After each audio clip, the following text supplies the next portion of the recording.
Bom, então, retomando a partir desse ponto, o ponto que a gente parou ontem, no caso, né? A gente parou aqui nesse ponto ontem, onde a gente fez uma análise bem interessante, né? Na verdade, foi uma aula bem interessante, porque a gente conseguiu falar bastante coisa aqui, né? A gente discutiu sobre essa pirâmide, né? Aqui que está do seu lado direito, né? A gente falou um pouquinho sobre essa pirâmidezinha aqui, né? E todos os pontos dela, onde nós trabalhamos por todos, nós alimentamos todos. No caso aqui está falando sobre a base, né? Os trabalhadores, os pobres. E a gente comentou que isso é a pura verdade, né? Logo aqui acima tem a burguesia, né? Os ricos. Nós comemos por vocês. A polícia, nós atiramos em vocês. Boa parte das religiões, né? A gente não pode generalizar, né? Nós enganamos vocês. E lá no topo são os donos do mundo real, né? E nós mandamos em vocês, que são os banqueiros, tá? Então essa daqui era a teoria básica, né? Pelo qual, né, os socialistas lutavam, né? Até hoje, na verdade. Se encontrar alguém que é socialista ou comunista, a luta dele é essa daqui.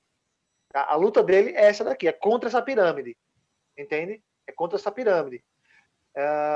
Inclusive tem até uma frase que ficou bem popular, né? Tem até uma frase que ficou bem popular entre os socialistas e comunistas, entre a galera da esquerda, tá? Entre socialista e comunista, a galera da esquerda, que é o seguinte: se o trabalhador tudo produz, a ele tudo pertence, né?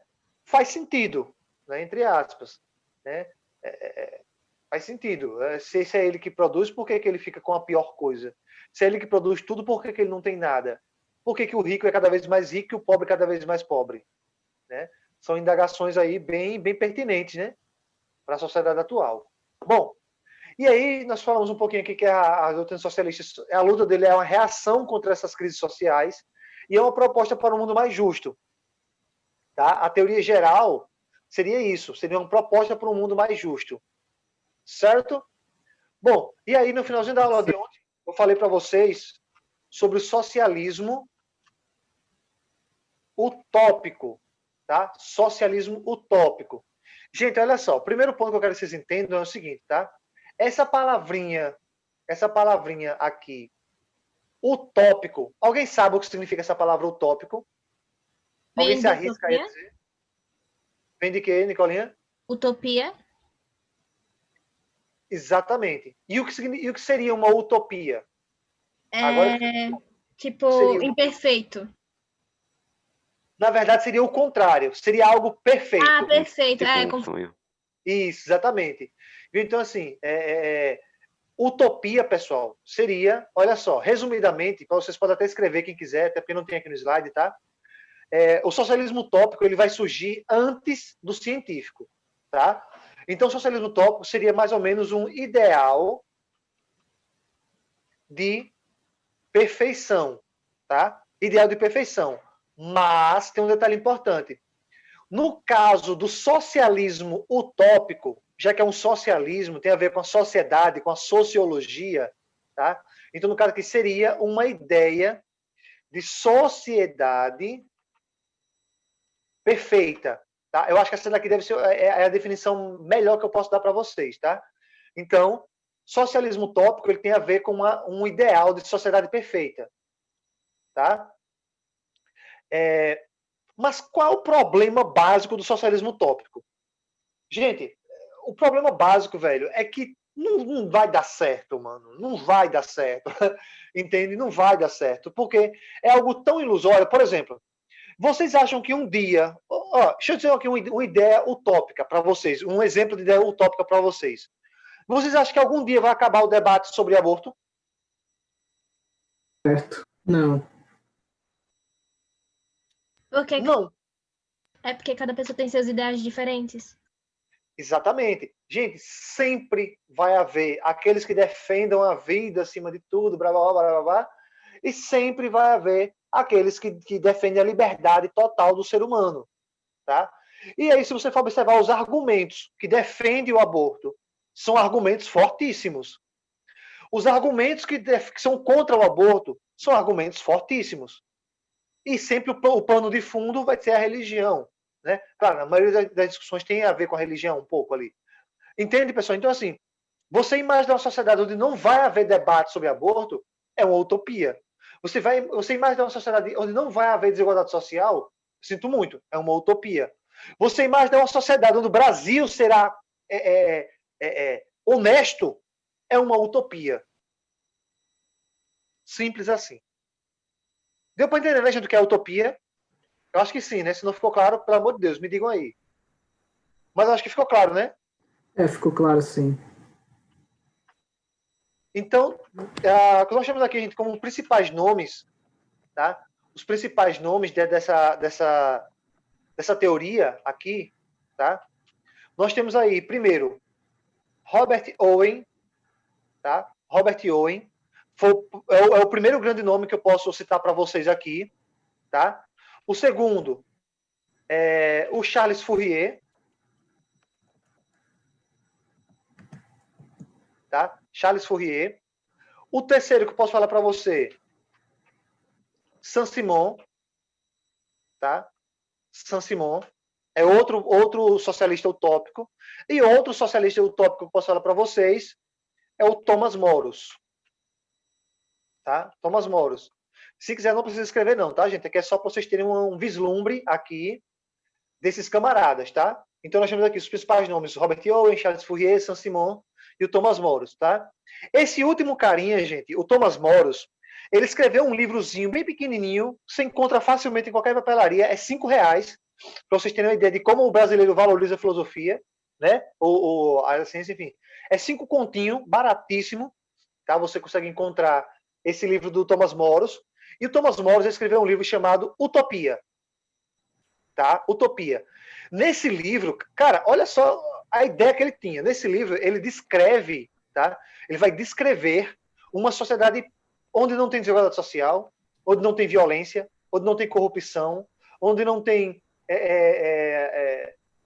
Cara, tem condições de uma sociedade dessa? Tem não, tem não. Né? Quando você passa... Ô, Vitória, qualquer livraria, mas eu vou dizer um negócio para você, Vitória, não compre. A leitura é chatíssima. Só se você quiser assim, comprar para realmente você conhecer o pensamento dele. Aí, beleza, tranquilo, perfeito, massa. Eu tive que ler esse livro obrigatório na faculdade. Né? Quando eu estava me formando em História, é um dos livros obrigatórios da nossa ementa, a gente ler os livros desses socialistas utópicos. Mas assim, cara, não recomendo, porque assim, é um livro chato, né? Mas, entre aspas, ele vai descrever ali uma sociedade praticamente perfeita, entende? E, putz, mano, não vai dar certo, não vai dar certo, tá? Bom, meus amores, sabendo disso, por que ninguém valoriza o socialismo utópico? Por que ninguém dá um conto pelo socialismo utópico? Gente, por um motivo simples. Preste atenção que esse exemplo agora é um exemplo top das galáxias para que você consiga compreender a diferença do socialismo utópico para o socialismo científico. Então, de ouvido aberto aí, né? Se liga só. O grande problema do socialismo utópico, preste atenção, é que ele parte das ideias para o mundo concreto. E assim vai dar errado. Porque, já como dizia Platão, né, eu sou apaixonado por filosofia, velho. Como dizia Platão lá na Alegoria da Caverna, né, Platão dizia que no mundo das ideias tudo é perfeito. Entende? Quando você pensa num cavalo, você pensa num cavalo saudável, correndo, bonito, com crinas de cavalo, com alguém em cima, né? Tipo Mulan correndo, o cavalo de fogo. Você não imagina um cavalo doente, quebrado, lascado, morrendo no chão. Por quê? Porque no mundo das ideias, tudo é perfeito. Quando você pensa assim, deixa eu perguntar para vocês agora, pense na profissão que vocês mais querem para o seu futuro. Pensaram? Eu acho que alguns aqui pensaram médico, advogado, sei lá, engenheiro, enfim. Eu duvido você ter pensado que você era um médico fracassado, que não tem nenhum consultório, passando fome e tendo que trabalhar numa loja de roupa. Duvido. Você pensou no quê? Num médico bonito, de jaleco branco, com uma prancheta na mão, visitando alguns pacientes ali no seu próprio consultório. É assim que você imagina. Porque no mundo das ideias, tudo é perfeito. Tudo é ideal. Cara, eu achei lindo o que eu mesmo falei agora. Entendeu, cara? Então, quando você pega Platão, você observa que o socialismo utópico vai dar errado.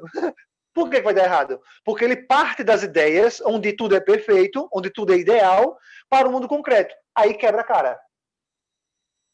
Entende, gente? Aí quebra a cara. Essa é a grande diferença para o socialismo científico. Inclusive, eu vou passar aqui o slide, tá, pessoal? Acho que já escreveram, né? Nem precisa se não quiser. Vamos lá. Então, gente, no socialismo científico, nós vamos encontrar aqui esses dois boy de luxo, né? Karl Marx e o Friedrich Engels, tá? Que era o seu amigo, né?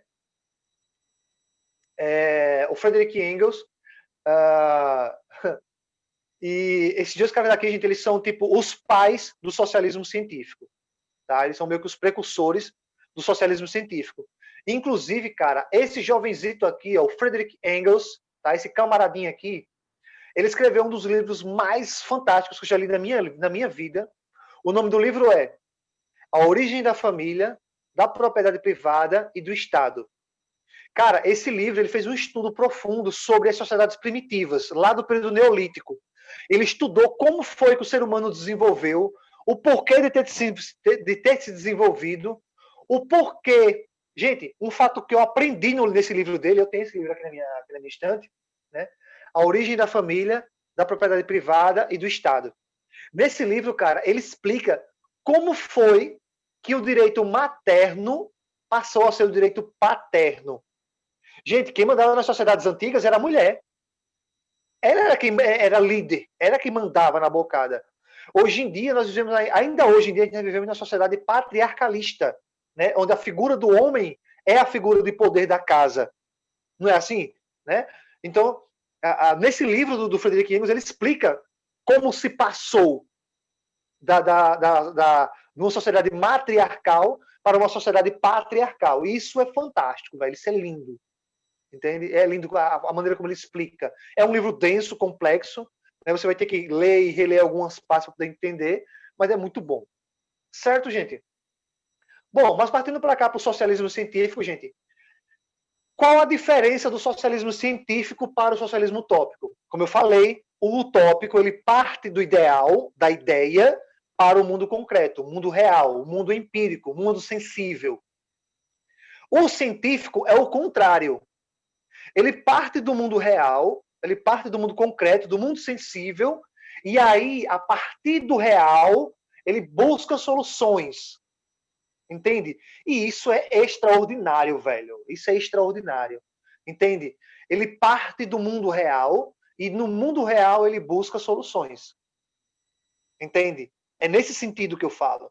Não adianta eu dizer, poxa, que legal que seria, como seria legal se todos os trabalhadores ganhassem bem, tivessem muito tempo livre de lazer, não passassem necessidade. Tá, eu estou partindo do ideal pro real. Vai dar certo? Não, porque nenhum patrão vai deixar.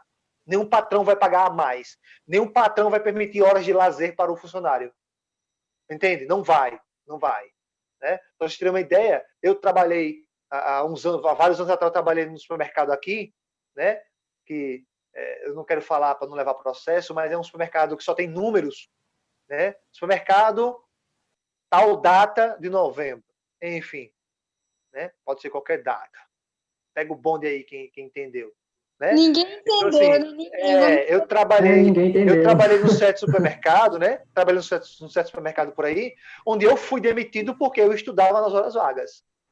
No meu horário de almoço, ao invés de eu ir para casa, ou de eu ficar lá, assistindo xeleléu, lá e trabalhando a mais, só para fazer graça para os donos, eu levava um livro para o trabalho e estudava.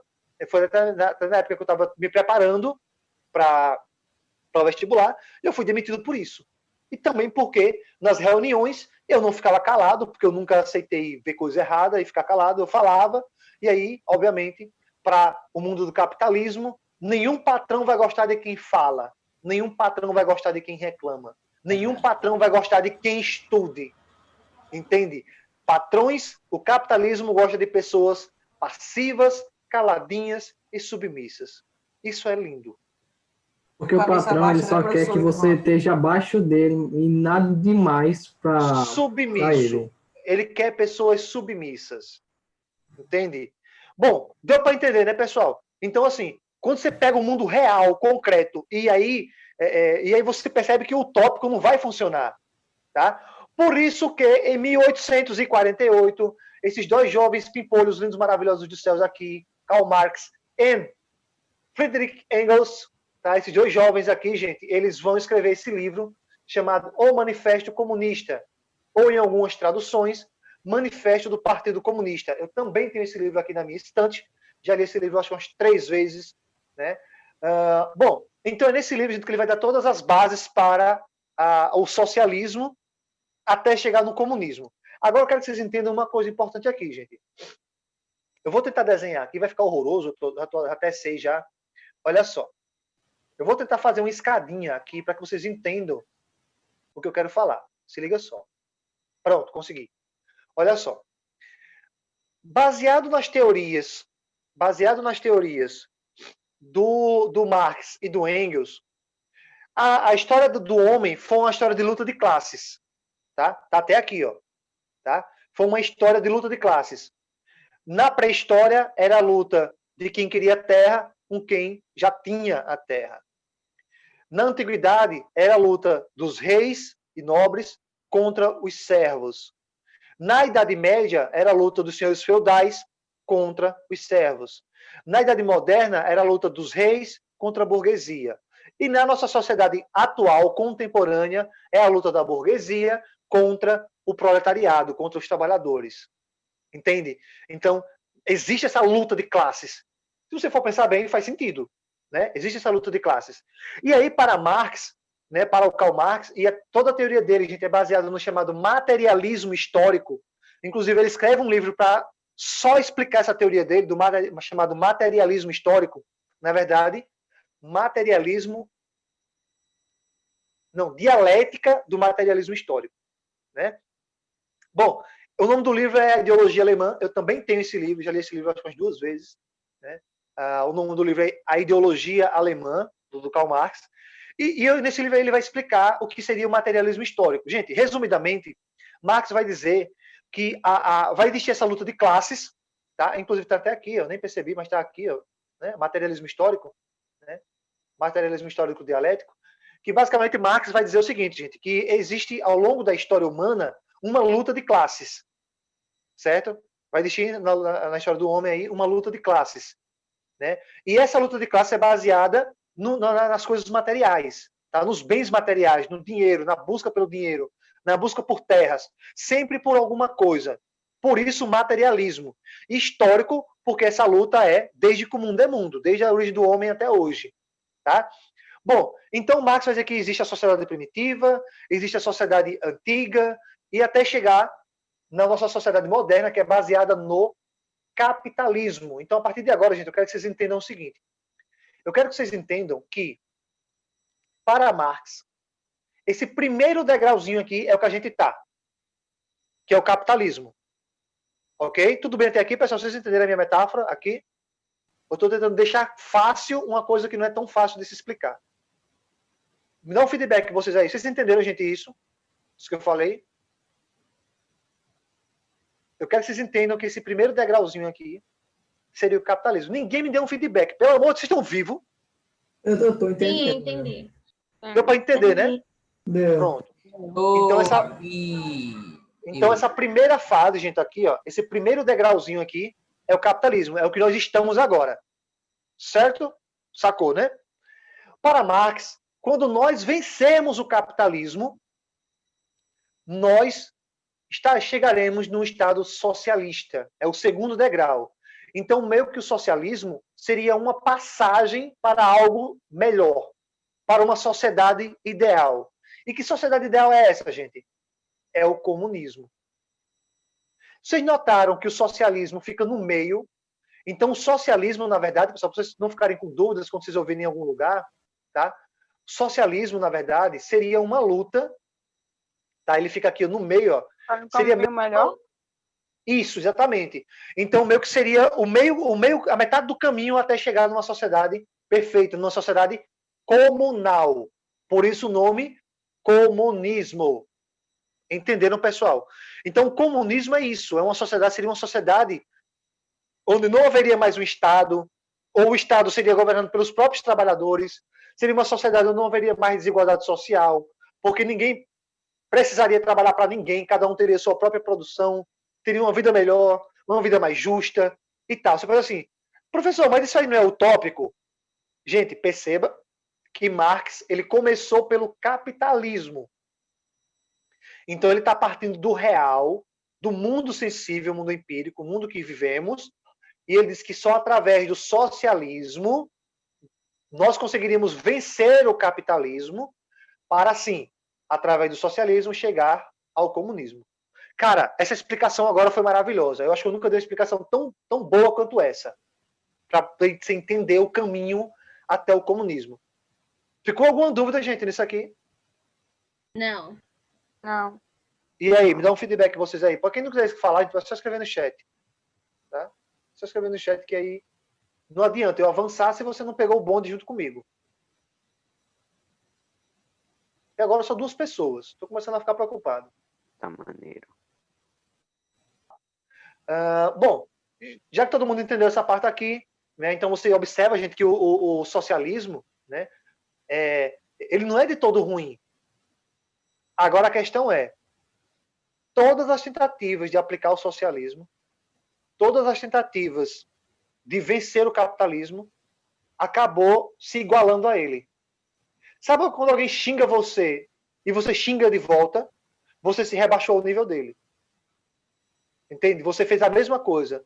Então, o socialismo, ele surgiu contra algo que seria nocivo, tá? Seria algo que seria nocivo, que é o capitalismo, mas, infelizmente, acabou fazendo a mesma bosta. Quer exemplo disso? Cara, vai lá ver em Cuba. Vai ver lá na Venezuela. Vai ver lá na China, de Mao Tse Tung. Ixi, na China. Vai ver lá a quantidade de pessoas que Mao Tse Tung mandou matar. Vai ver lá a União Soviética, de Lenin e depois de Stalin, para tu ver. Stalin mandou matar mais de 10 milhões de pessoas. Ainda existe a União Soviética? Não, a União Soviética acabou em 1991. Foi em 91, mas foi em 93? 91.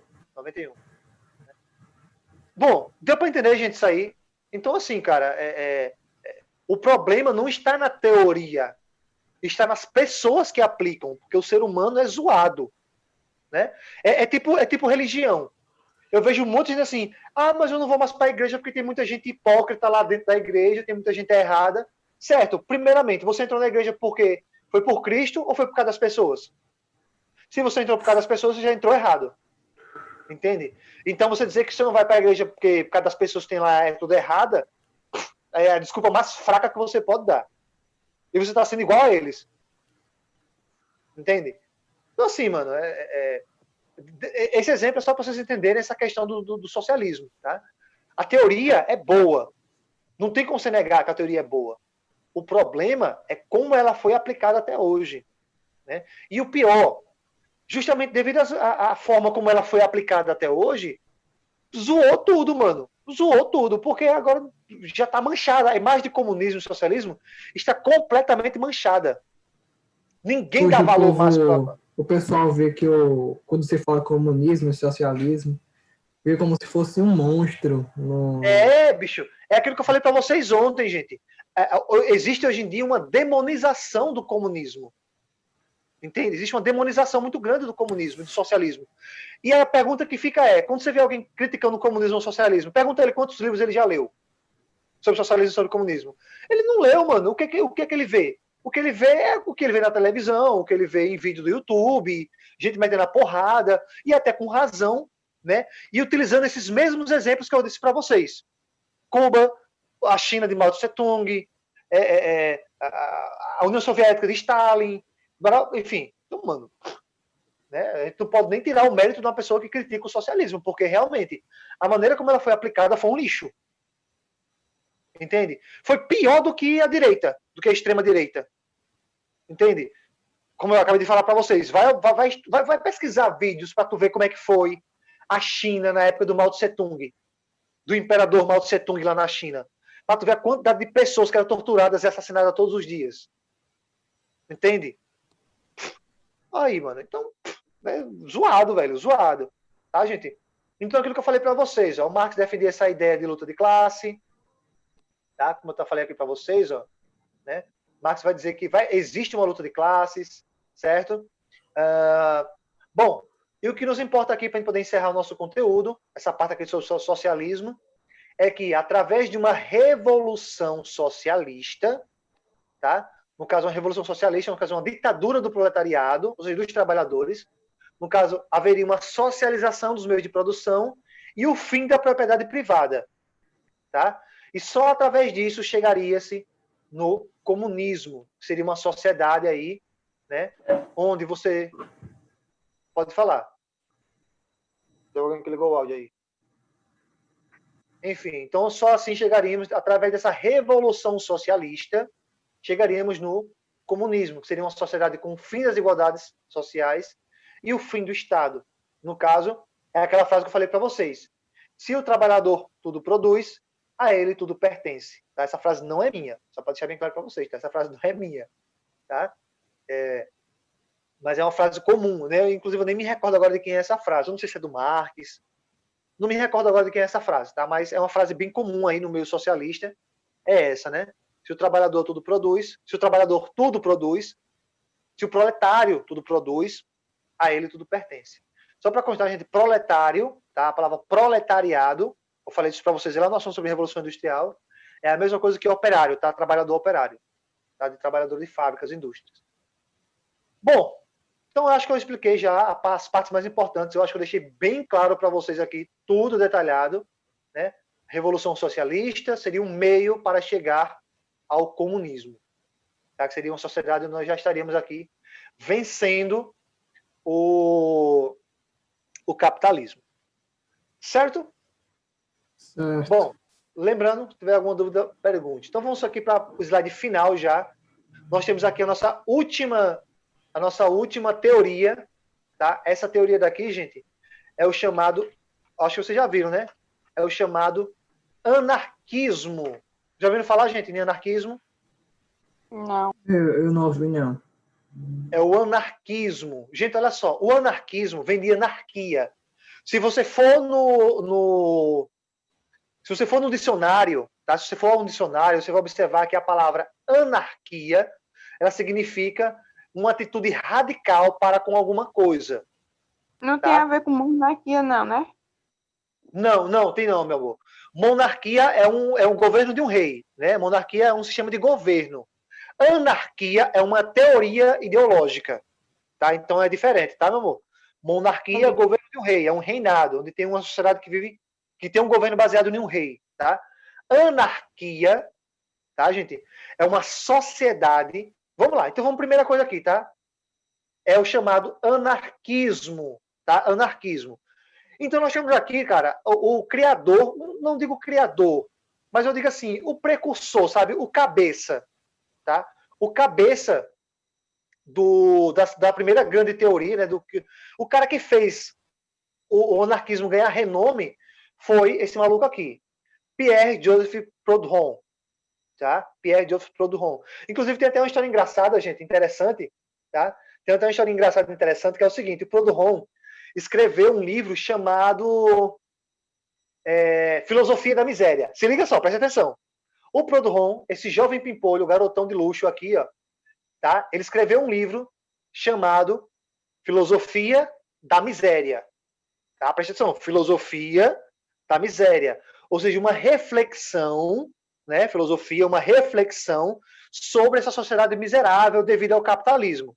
Certo? O Karl Marx foi lá, eles são contemporâneos, tá? Eles viveram na mesma época. O Karl Marx foi lá, pegou o livro dele, leu, achou uma bosta e escreveu um livro para ele chamado A Miséria da Filosofia. Mano, não sei quem pegou o bonde comigo aí, mas foi uma crítica, foi um deboche pesadíssimo, porque o Proudhon escreveu Filosofia da Miséria e o Marx escreveu Miséria da Filosofia. Inclusive eu também tenho esse livro aqui, já li ele algumas vezes.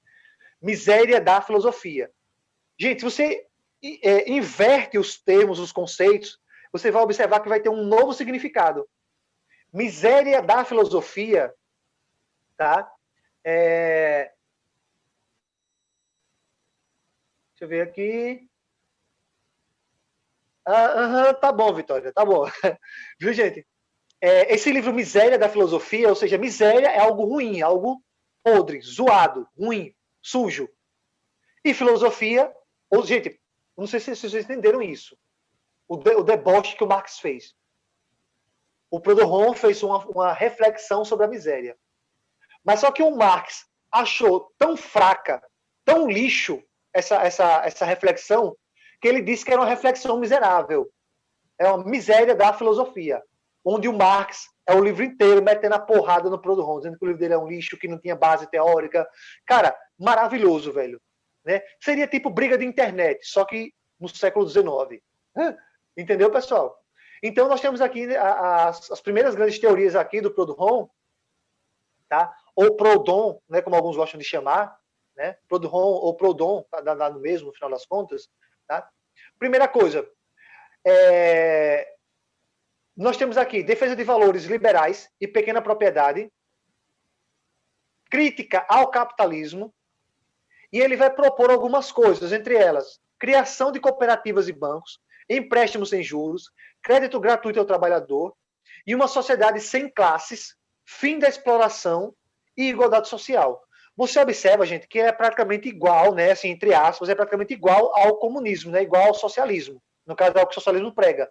Gente, mas tem uma diferença importantíssima. Tá? Tem uma diferença importantíssima aqui. Gente, para o anarquismo, deveria haver, pessoal, isso aqui é muito importante você entender, tá? O que vai diferenciar o anarquismo do socialismo, ou no caso do comunismo, é isso aqui, ó.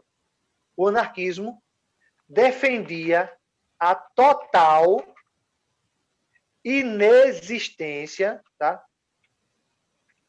Total inexistência do Estado. Gente, em outras palavras... Eu sinto que o senhor vai botar isso na prova. Como é que é? Tipo, acho que uma característica dessas o senhor iria colocar na prova e aí...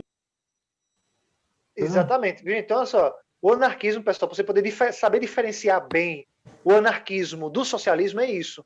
No socialismo ainda haveria um Estado, só que agora não mais controlado pela burguesia, e sim controlado pelos próprios trabalhadores. Mas haveria um Estado. Aqui no anarquismo, eles vão defender a total inexistência de Estado. Ou seja, cada um é livre para fazer o que quiser. Não vai ter mais ninguém para te controlar. Gente, eu acho uma teoria completamente zoada. Tá? Por quê? Anarquismo vai gerar o caos. Com certeza. Pode ter certeza absoluta. Na sociedade anarquista, o caos prevaleceria com força. Tá? Vai mesmo, Proudhon, porque né? um vai querer matar o outro, aí não vai dar em nada. Cara, não vai ter quem controle. Não vai ter quem controle. Não vai ter um Estado para controlar as pessoas. Né?